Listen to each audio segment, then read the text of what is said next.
اور چولہے کی آگ بجھاوے گا اور اس ہنڈیا میں ذرا سا قطرہ رہ جائے گا جو ہانڈی کے گرم ہونے کی وجہ سے جل کے ختم ہو جائے گا. یاد رکھیو اگر سوال کر بیٹھے کسی چیز کا اللہ کے راستے میں نکل کر تو جو کچھ اپنے پاس ہے وہ سارا ہنڈیا کی طرح نکل کے باہر آ جائے گا.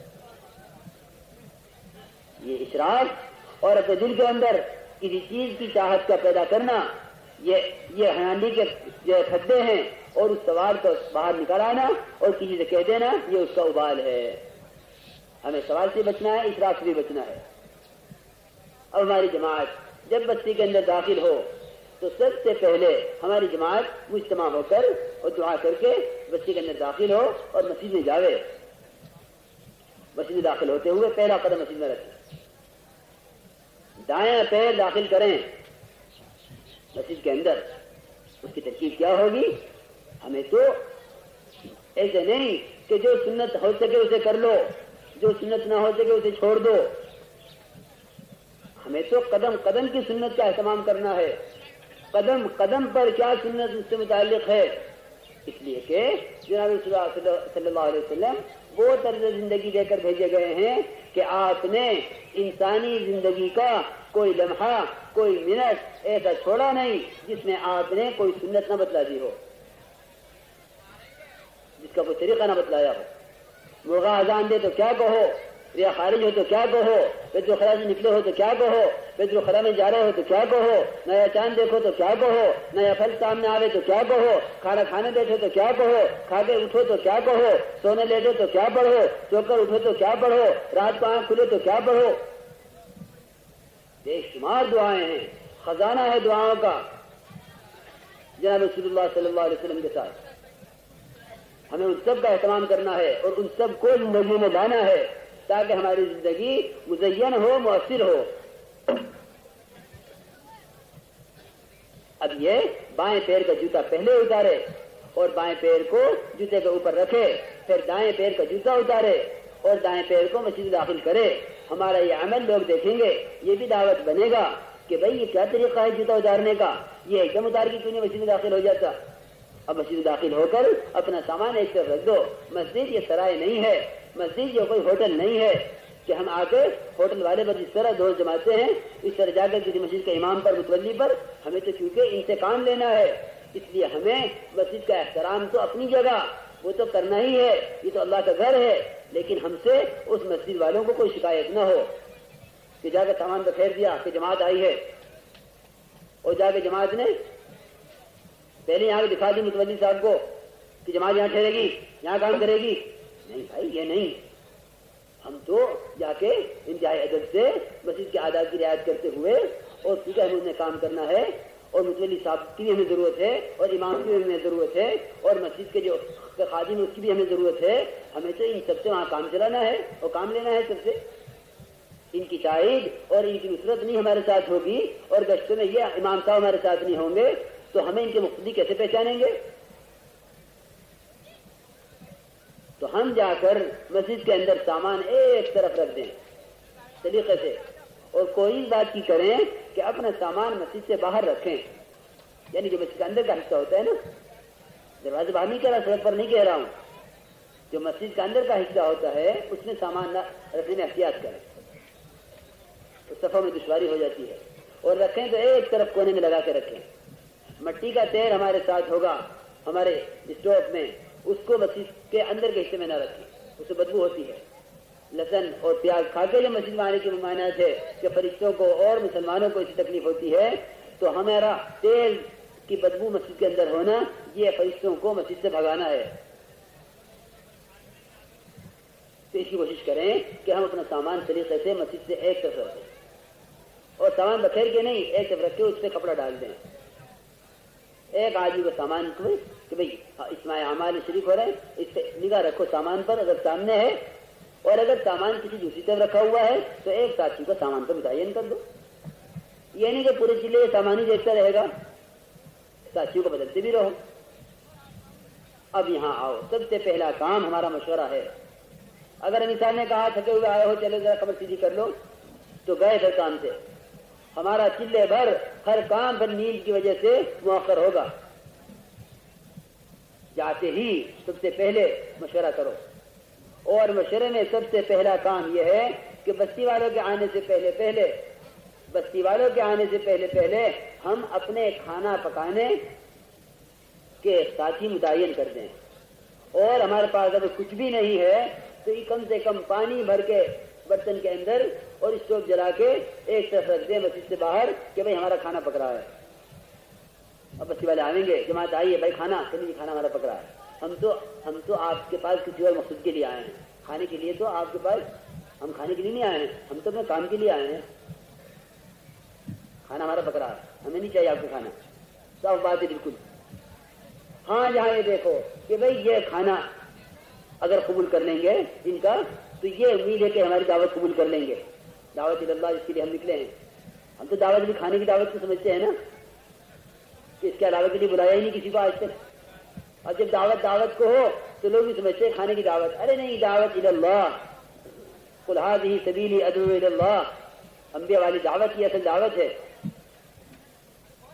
اور یہ فرمایا جناب رسول اللہ صلی اللہ علیہ وسلم نے، میں داعی ہوں، میں نے دسترخوان لگایا ہے اور میں اس سے دعوت دے رہا ہوں، دسترخوان جنت ہے، جو قبول کرے گا جنت میں جاوے گا، جو ہماری دعوت قبول نہیں کرے گا محروم ہو جائے گا۔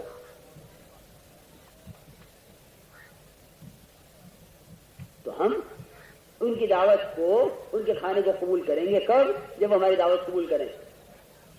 اب اگر دیکھ لو کہ ہاں امید ہے اس کی اور انہوں نے پکا وعدہ کر لیا ہے کہ ہاں وہ ضرور نقدم نکلیں گے، تو بھائی پھر دعوت قبول کرنے میں کوئی حرج نہیں ہے۔ لیکن ایسا نہ ہو کہ وہ تمہیں کھانے کھلاتے رہیں اور تم بڑے سوچے رہو، وہ تمہارے ساتھ گشتوں میں نہیں، تعلیم میں نہیں، مشورے میں نہیں، نصرت میں نہیں، ملاقاتوں میں نہیں، انفرادی دعوت میں نہیں، خصوصی اور عمومی گشتوں میں نہیں۔ اور آپ کے لیے آپ کا بڑا احسان ہے کہ آپ نے ہمیں کھانے سے تو مستغنی کر دیا، اب تو ہم دین کی خوب محنت کریں گے۔ یاد رکھیو، اگر اپنا نہ پکایا اور ان کا کھاتے رہے اور تم نے سارا 24 گھنٹے دین کی محنت میں لگا دیے، تمہاری محنت سے کچھ نہیں ہوگا۔ قرآن کہتا ہے کہ بات میں تو اس کی تاثیر ہوگی جو اپنا جان مال لگاوے گا، جو اپنی جان مال لگاوے گا اس کی بات میں اثر ہوگا۔ اور جو آدمی دوسروں کی جان مال پہ چل رہا ہے، یہ تو کرایہ کا ٹٹو ہے۔ کیا ہے یہ؟ کرایہ کا ٹٹو چل رہا ہے۔ انہوں نے سواری دے دی، ابھی جماعت آئی ہے، آپ اپنے ٹرک میں ہمیں وہاں پہنچا دیں، ابھی آپ کا بڑا احسان ہوگا۔ میرے دوست بزرگوں کو یاد رکھیو، دعوت کی تاثیر ہی ختم ہو جائے گی۔ ہم تو پیدل چلیں گے، ہمارے تھکنے پر، ہماری مشقت پر ہدایت ہوگی، تقریروں پر نہیں ہوگی ہدایت۔ ہدایت تقریروں سے نہیں آتی، ہدایت کے لیے تو اللہ نے جو وعدہ کیا ہے وہ اپنے راستے کی مشقت پر کیا ہے۔ تو ہدایت اللہ کی طرف سے آئے گی اس راستے کی مشقتوں کے بقدر۔ مولانا یوسف صاحب رحمۃ اللہ علیہ فرماتے تھے کہ بقدر ہدایت کے، بقدر مشقت اور محنت کے ہدایت آئے گی اور بقدر ہدایت کے دین آئے گا۔ اب اگر دین ناقص ہے تو ہدایت ناقص، اور ہدایت ناقص ہے تو اس کا مطلب یہ ہے کہ محنت ناقص ہے۔ کامل محنت کر کے دکھلاویں، اللہ کے راستے میں خوب تھکاویں اپنے آپ کو۔ یہ نہیں کہ جب تکان ہونے لگی تو کام چھوڑ دیا۔ ہمارا تو کام ہی جب شروع ہوگا جب تکان ہوگی۔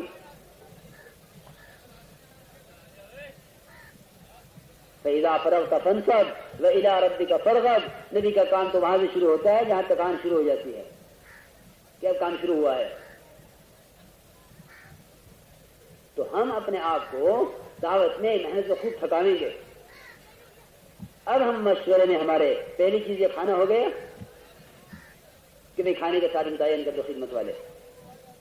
اب ساتھیوں کو لے کے بیٹھو اور مقامی حضرات کو ساتھ لو، وہاں جا کے تحقیق کرو بھائی اس مسجد کے اطراف میں کون کون جماعت میں نکلے ہوئے، کون چرچے میں لگائے ہوئے ہیں۔ ایسے ساتھی اگر مل گئے تو کام بہت آسانی سے ہوگا، یہ نصرت کریں گے۔ ایسے لوگوں کو ضرور اپنے ساتھ لو۔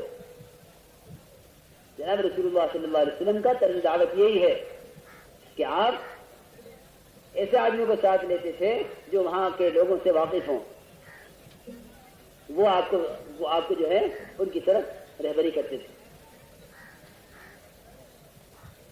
اور جا کر وہاں ہمیں تو ہر ایک سے دعوت کی ہی بات کرنی ہے اور اللہ کی ذات کا ہی تعارف کرانا ہے. ہمیں کوئی دنیا کی بات نہیں کرنی, کوئی سیاسی باتیں نہیں کرنی, چاہے ہم اپنے شہر سے کسی بھی موقع پر نکلے ہوں. کہ آج کل کیا ہو رہا تھا, میں کیا کہوں, کیا حالات تھے بھائی آج کل, اور بھائی کیا اخبار میں خبر تھی, اور کیا انتخابات تھے, کچھ سب بھول جاؤ. ہمارے کام میں کوئی سیاسی بات نہ ہو, کہ ہم تو اس وقت صرف اللہ کی ذات سے کیونکہ ہونے اور اللہ کے غیب سے نہ ہونے کو سننے, سیکھنے, بولنے, اسی بنیاد پر دعوت دینے کے لیے نکلے ہیں. اگر سیاسی باتیں اللہ کے راستے میں نکل کے کی تو اس کا مطلب یہ ہے کہ ہم اللہ کے غیر سے ہونے کو اللہ کے راستے میں بول رہے ہیں. سیاست کسے کہتے ہیں؟ خدا کی قسم اس کا کوئی ترجمہ نہیں سوائے اس کے کہ اللہ کے غیر سے ہوتا ہے, اسی کو سیاست کہتے ہیں. اللہ کے غیر سے ہونے کو تو سیاست کہتے ہیں. تاجروں نے یہ کیا, حکومت نے یہ کیا, دفتر والوں نے یہ کیا, ملازمین نے یہ کر دیا, کاشتکاروں نے یہ کر دیا. اب یوں کہے گا امیر صاحب ذرا اجازت میں بھی آتا ہوں, وہ باہر جاوے گا اور اخبار لے کے پڑھے گا اور کبھی حالات دیکھ لوں, کیونکہ میں تاجر ہوں. جو تاجروں کا کالم, تاجروں کا کالم آتے ہیں نا اخبار میں, اور وہ دیکھ لوں کیا حالات چل رہے ہیں. اس لیے کہ میں کہہ کے آیا تھا کبھی میں چلے بھر میں واپس آ جاؤں گا, دیکھو تو سی کیا حالات ہو رہے ہیں, اور وہ جو فلاں مسئلہ چل رہا تھا اس کو کیا ہوا. میرے دوست بزرگوں, اگر اللہ کے راستے میں نکل کر سیاسی باتیں کی یا جو ہے سیاسی باتیں پڑھی تو یہ ایمان بنے گا نہیں, بلکہ جتنا بنا ہوا ہے اس سے زیادہ بگڑے گا. ہم اللہ کے راستے میں جا رہے ہیں اللہ کی ذات کے تعارف کے لیے, ہم اللہ کے راستے میں جا رہے ہیں اللہ کی ذات سے ہونے کو بولنے کے لیے. اس لیے سیاسی باتوں سے, گھریلو باتوں سے پورا اجتناب کریں, پوری طرح بچیں. لا یعنی باتیں کرنے والے کاموں کا مزہ کھو دیتی ہیں, اور جو لا یعنی باتوں میں لگتا ہے اس کو اللہ کی طرف سے کرنے کی باتیں الہام نہیں ہوتی.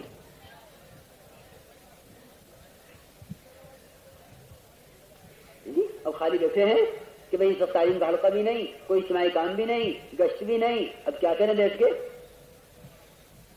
جی اب وہ باتیں کرو جو باتیں تعلیم میں سنی ہیں, اب ان کا مذاکرے کرو جو مذاکرے ایمان کی اجتماعی طور پہ ہوئے ہیں.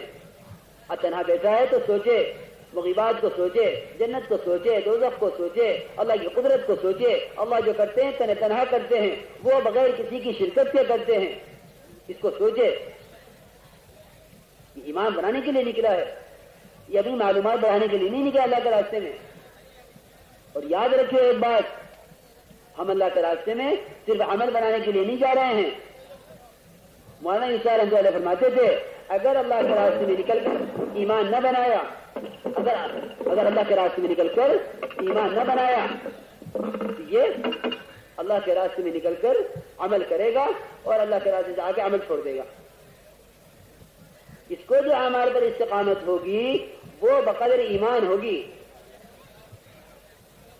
اس کو اعمال پر استقامت بقدر ایمان کی ہوگی.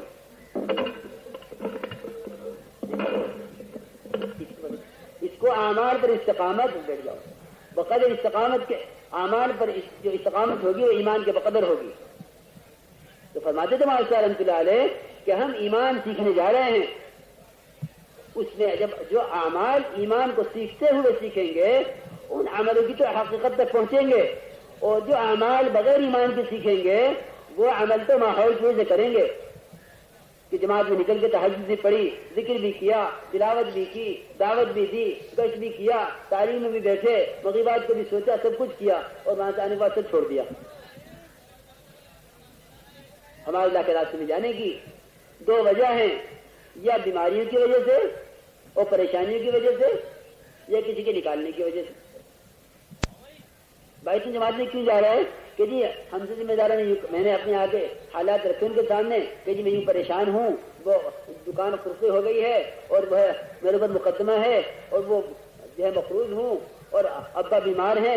سب ساتھیوں نے کہا, پرانے کام کرنے والوں نے, کہ بھائی تم جماعت میں چلیے ہمارا سارا مسئلہ حل ہو جائیں گے.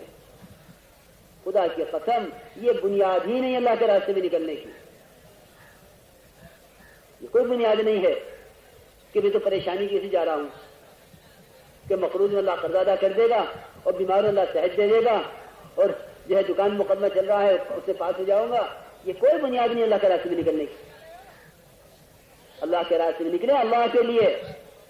جو آدمی اپنے مسائل کے حل کے لیے اللہ کے راستے میں نکلا، اگر مسائل حل ہو گئے تب بھی کام سے گیا، اور اگر مسائل حل نہ ہو تب بھی کام سے گیا۔ اگر مسائل حل نہ ہو تو یہ کہے گا